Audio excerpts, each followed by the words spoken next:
Welcome to another lesson in RE1. And our lesson for today is the religious background of the birth of Christ. This is Module 3 in our lessons. Again, this is Sir JV, your teacher in RE1.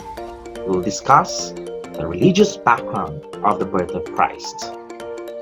In this module, we will learn the religious background, the socio-political background, the messianic prophecy, as well as the birth of Christ. But today, we'll focus more on the religious background of the birth of Jesus Christ.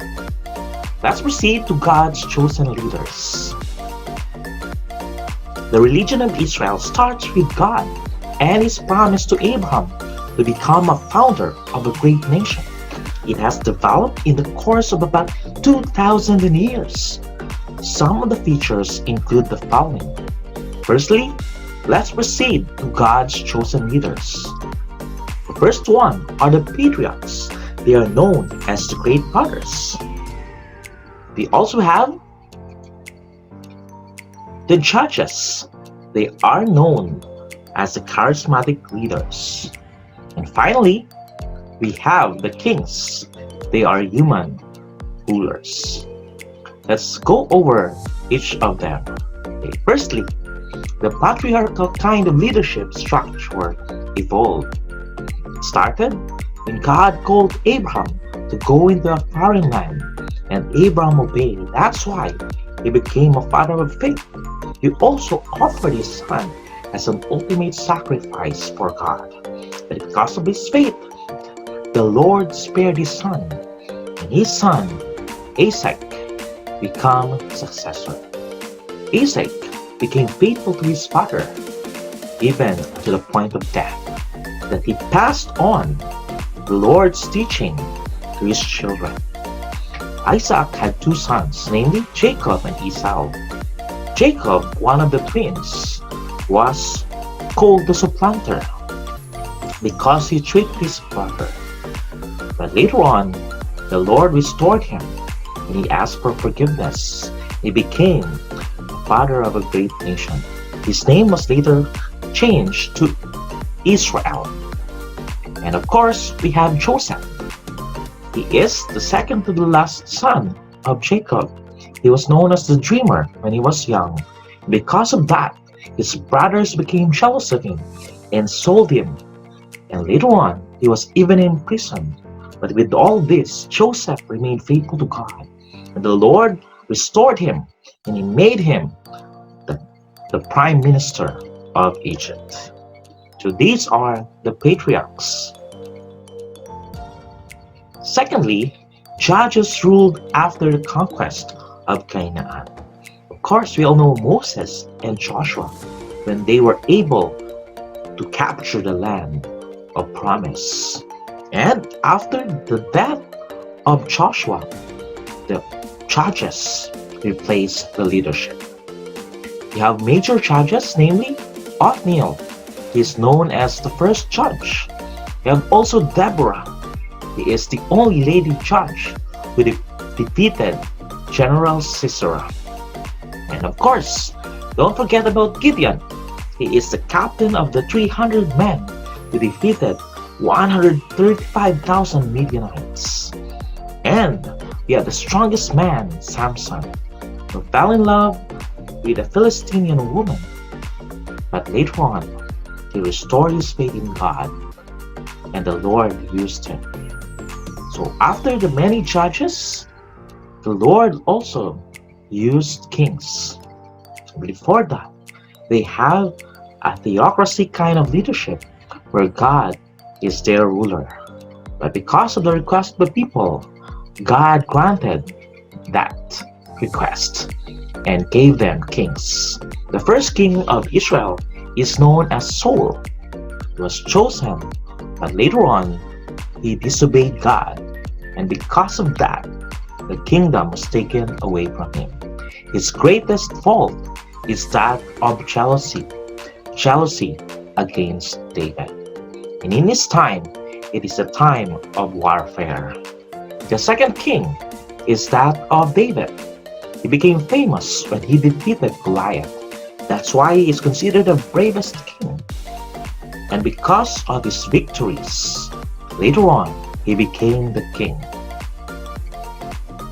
David, on the other hand, fall trap to adultery as well as murder when he plotted to kill the husband of Bathsheba in order to take her as his wife.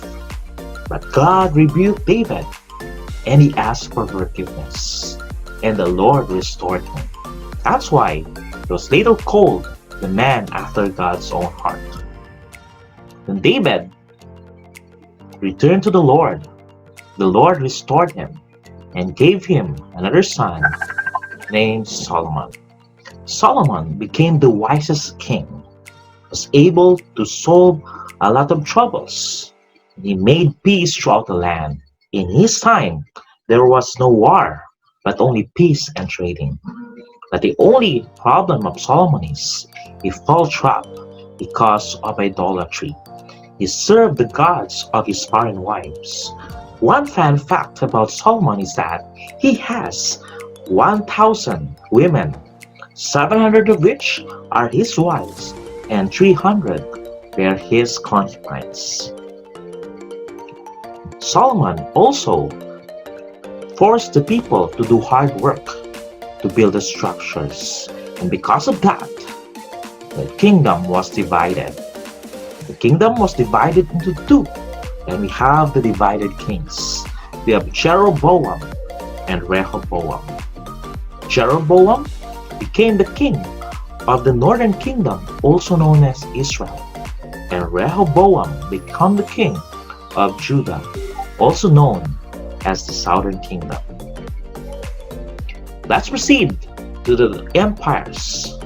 After some time, many kings rose from the northern and southern kingdoms. We have good and evil kings. But later on, evil kings emerged. And because of that, the Lord punished them and allowed them to be attacked by other empires. And because of that, it is a period, the fourth period, where Adamic leadership evolved in Israel.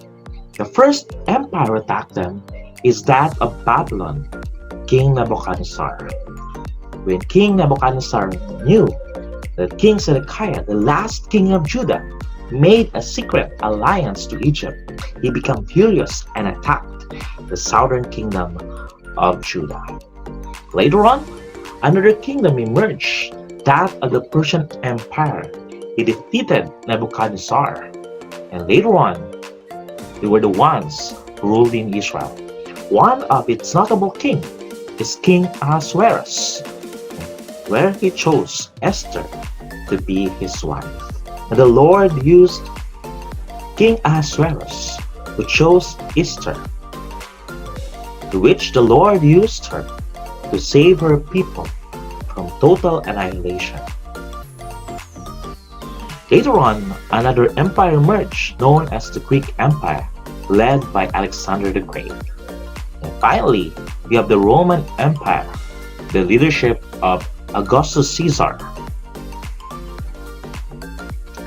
That's the summary of the leadership in Israel. Yet, in any of the leadership structure, the leaders of Israel believed that God was on them and that they were anointed to implement the covenant and laws before God and His chosen people. The second part of our lesson is the law or the Torah. In the time of Moses, God called him to go into Mount Sinai, and there the Lord gave him the Torah or the Ten Commandments. It is inscribed in the 2 stone tablets. And these commandments include, first one is, thou shalt have no other gods before me. Second, thou shalt not make unto thee any graven image. Third, thou shalt not take the name of the Lord thy God in vain. Fourth, remember the Sabbath day to keep it holy. For in 6 days the Lord made heaven and earth, the sea, and all that in them is, and rested the seventh day. Wherefore the Lord blessed the Sabbath day and hallowed it. Fourth, honor thy father and thy mother. Sixth, thou shalt not kill. Seventh, thou shalt not commit adultery. Eighth, thou shalt not steal. Ninth, thou shalt not bear false witness against thy neighbor. And the last, thou shalt not covet anything that is thy neighbor's, be it his wife or his things. So those are the 10 commandments or the law given by God to Moses. The law or Torah was established by God through Moses at Mount Sinai to guide them in their way of life and to have a right relationship with God and people. Thirdly, we have the prophets. They are carriers of the message. The prophets were the spokesmen of God. Their main task was to proclaim God's will. They were foretellers, warning of the coming punishment from the people who turned away from God. We have major prophets in the Old Testament as well as the minor prophets. Next, we have the temple and the synagogue. The Jewish community developed two important religious institutions, namely the temple. It was built on the time of Solomon. It has become a center of worship. You have also the synagogue. The synagogue is seen on Jesus' time. It was a place of study, prayer, and assembly. Next, the priest and the sacrifices. The priesthood represented the union of Israel with God. The structure was composed of a threefold order. You have the Levites. They are known as the helpers. Some of them were temple guards and others were musicians. They also assist in the preparation for the feasts and the sacrifices. The second, we have the priests. They also help in the ceremonies as well as in the other related activities in the temple. Sometimes they serve as doctors when people get sick. And the highest of the order is the high priest. The high priests are the ones who enter the Holy of Holies during the Day of Atonement, and they will offer a sacrificial lamb for the people. That is the order of priesthood in the Jewish religion. Next, let's proceed to the Jewish feasts. The Jewish feasts are part of the nation's history. For the Jews, to celebrate a feast is synonymous with to rejoice before the presence of God. Here are some of the famous feasts celebrated by the Jewish people. Firstly, we have the Hanukkah. It is also called the Festival of Lights. It is the commemoration of how Judas Maccabee saved them from the Seleucids. We have also the Passover. It is the commemoration of how the Lord saved them the night before they exited Egypt, where when the angel of death would pass in their homes, if they have blood over their doorposts, the angel of death will pass over their homes. It is also a celebration of how the Lord freed them from the Egyptian slavery for more than 400 years. Another one is the Feast of Trumpets. It is a celebration. It is also known as Rosh Hashanah, which means the head of the year. It symbolizes the 10-day celebration of consecration and repentance to the Lord. And we have also the Feast of Purim. It is a remembrance of how Easter saved them from total annihilation against the plot of Haman. In this kind of feast, they would eat Haman's pockets. It's like a cookie in remembrance of how they were spared from death at that time. So these are some examples of the Jewish feasts. Thanks for listening. That's all for today, and see you on the part 2 of our lesson on the birth of Jesus Christ. God bless and see you. Kalimera.